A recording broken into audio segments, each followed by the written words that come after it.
Hi, and welcome to this episode of our tutorial series on the AVR framework version 3. In this episode, I want to explain how to get the basic multiplayer setup up and running. Originally, I wanted to dive in a bit more about how the multiplayer works on the programming side, but that will be covered in another video. In this episode, I simply want to focus on how to get started. Covering this, I want to show you how to test the multiplayer. This can be done in 3 ways. So let me open up the slide.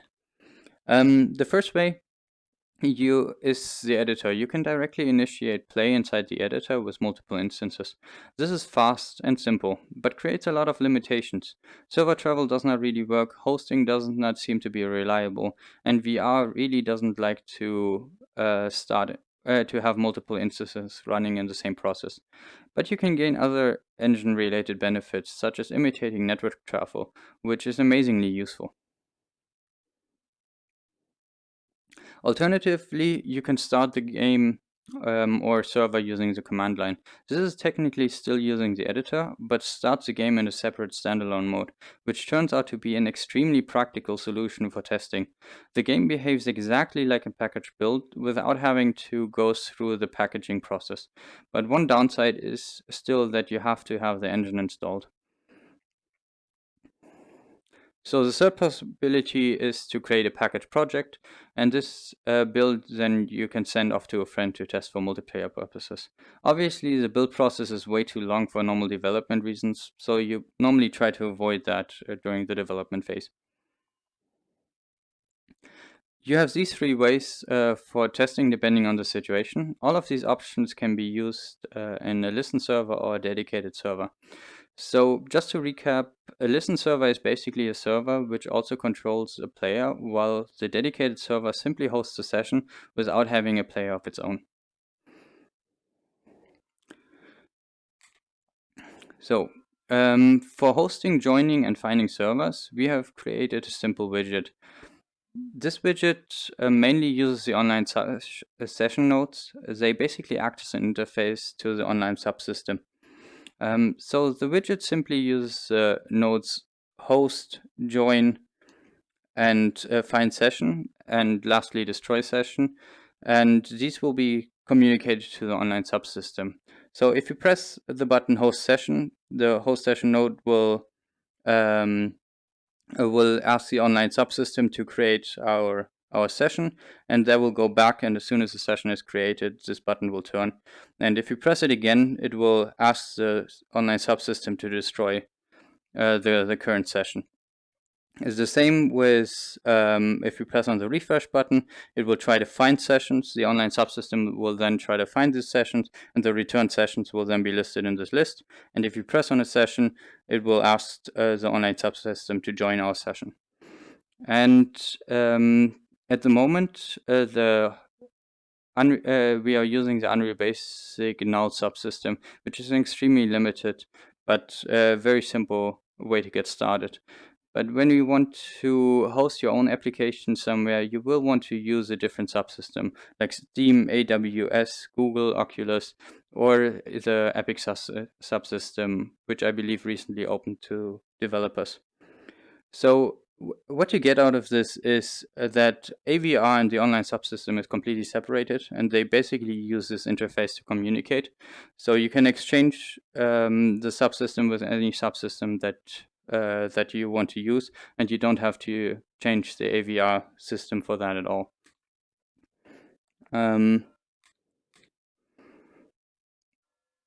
Sorry, mixing up the buttons a bit.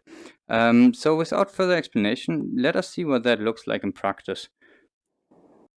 So here inside the editor, if we want to simply test multiplayer, we can choose the number of players that we want to have, in this case, for example, 2, and we can press play, and it will open us 2 instances of the game. And we can see that we already have multiplayer here in place, and we can see that we see the other guy flying around, and we can also pick stuff up, and that will also be available.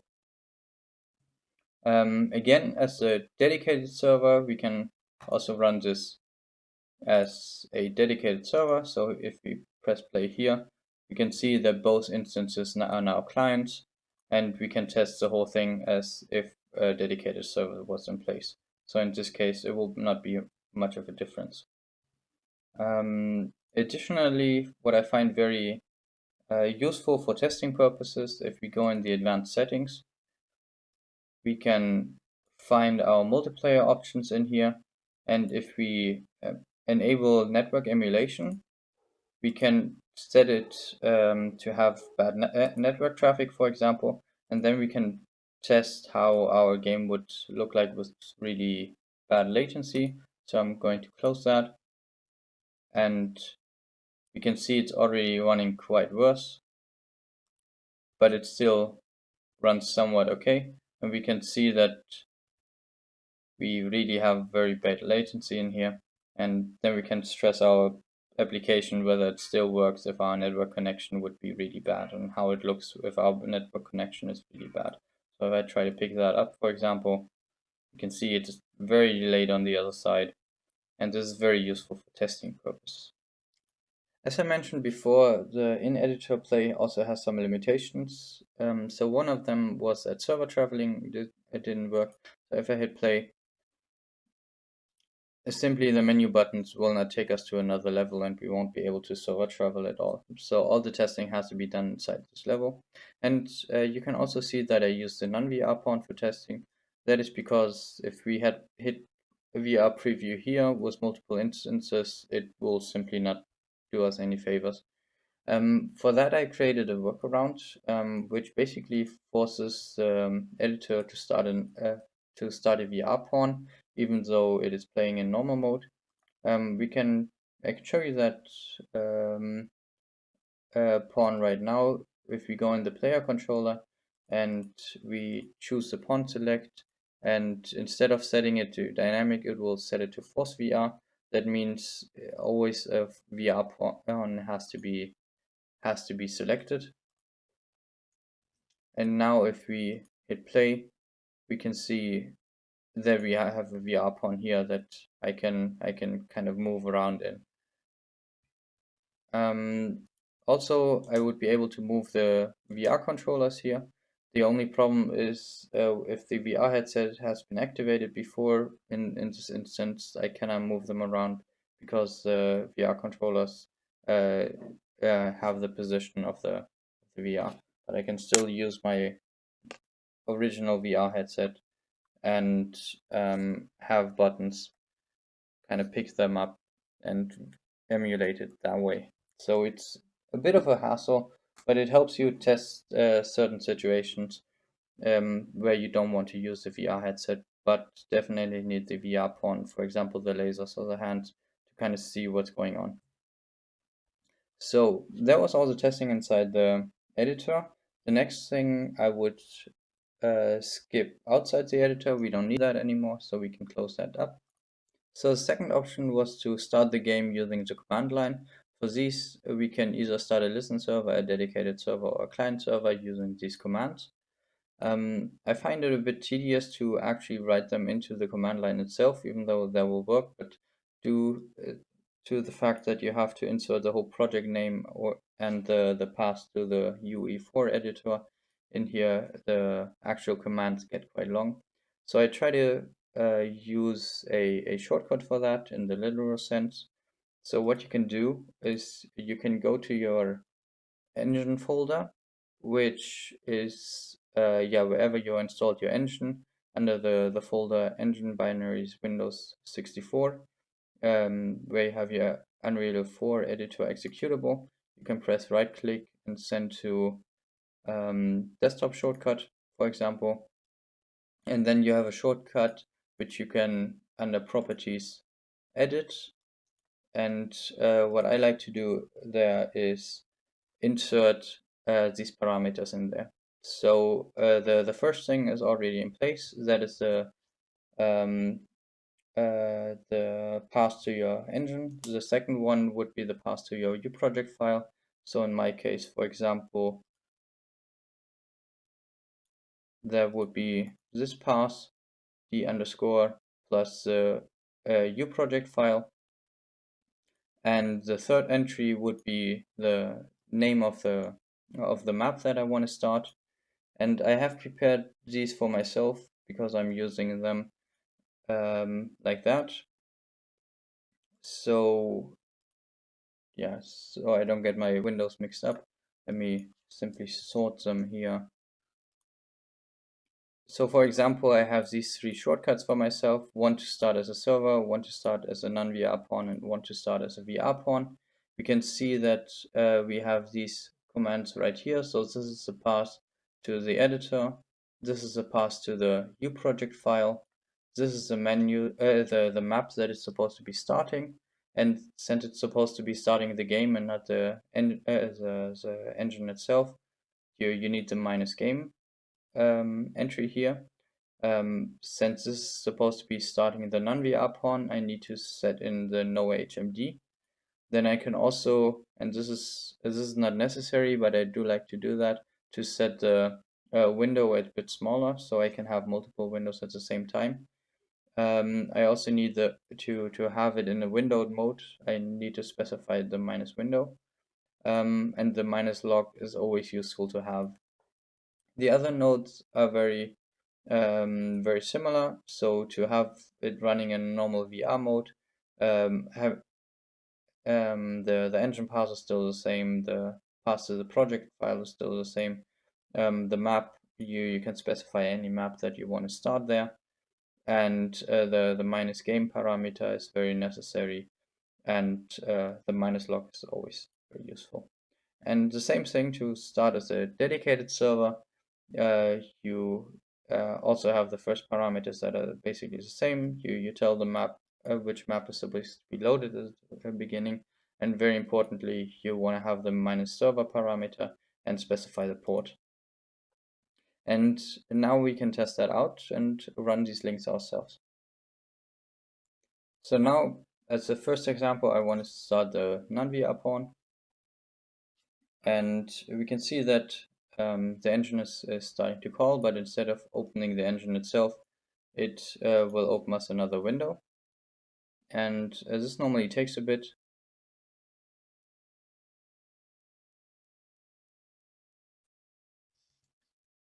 And we can see that we have our first instance here.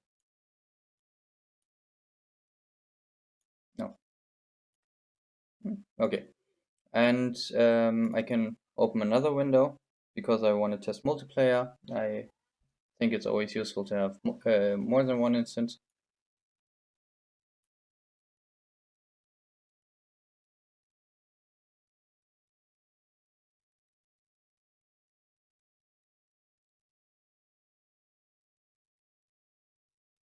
And we can see that the log is giving us some information. This can also be useful if there's any changes. And now we have two instances, but both of them are running as a server at the moment. So one has to host a session. Here we have our widget that I demonstrated earlier. You can see that we are not finding any servers at the moment, but if one person is hosting a session, he will start the game as a server itself. And now this guy should be able to find a session. Yeah, he was able to find the server. And if you press on refresh, he's just going to find it again.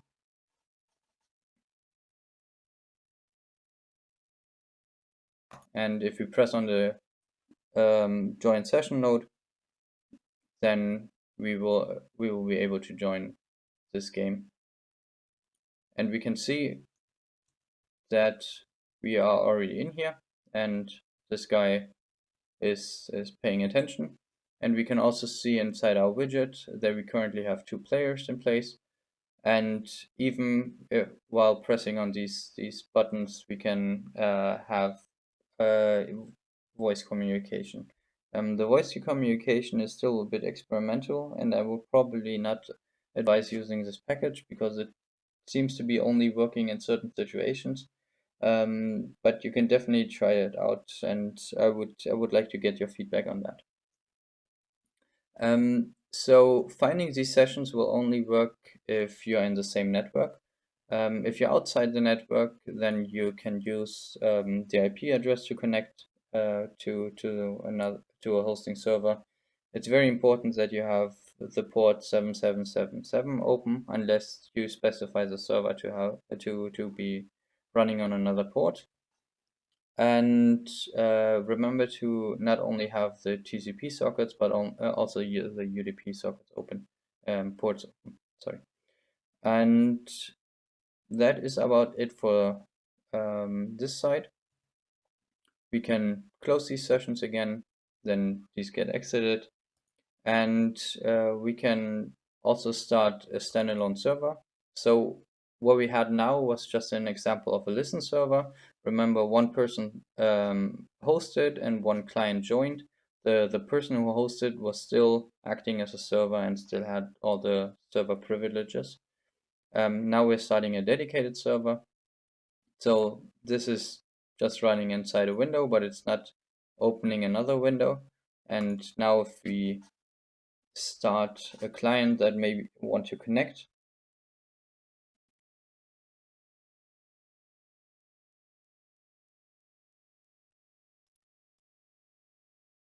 so many windows.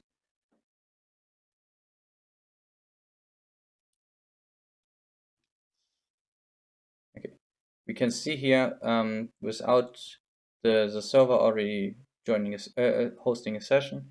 But if we are searching for a session, maybe we will find one.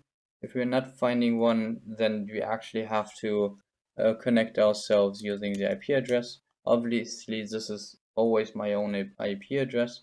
So if I search for that, I will be able to connect to the server. And I'm still here alone. That's because the server is a dedicated server and he doesn't have a player of his own. But I could start another instance.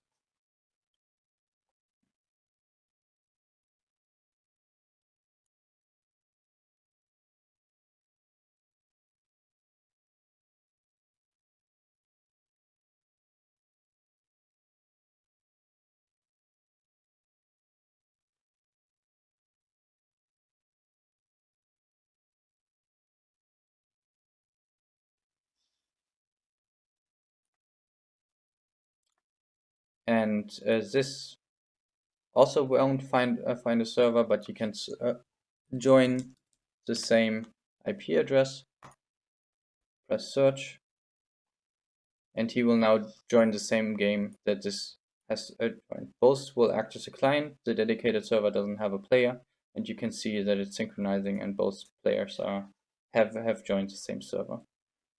So this is it for this very basic setup. I found this to be very, very practical for fast implementation reasons. Like you can get a server up and running really fast and have it for your development cycle. Once you're done, you can obviously have the third example. That means if you're in the project file, you can try to package the project and use that for your network testing. This obviously works the same way, but packaging itself takes just a very long time. So let us wait until the editor is open. And we can simply package the project by looking in File, Package, Windows 64, and what that gives us is a finished build, and that will also work on the multiplayer side. Okay, so that is everything I wanted to show you about the multiplayer setup.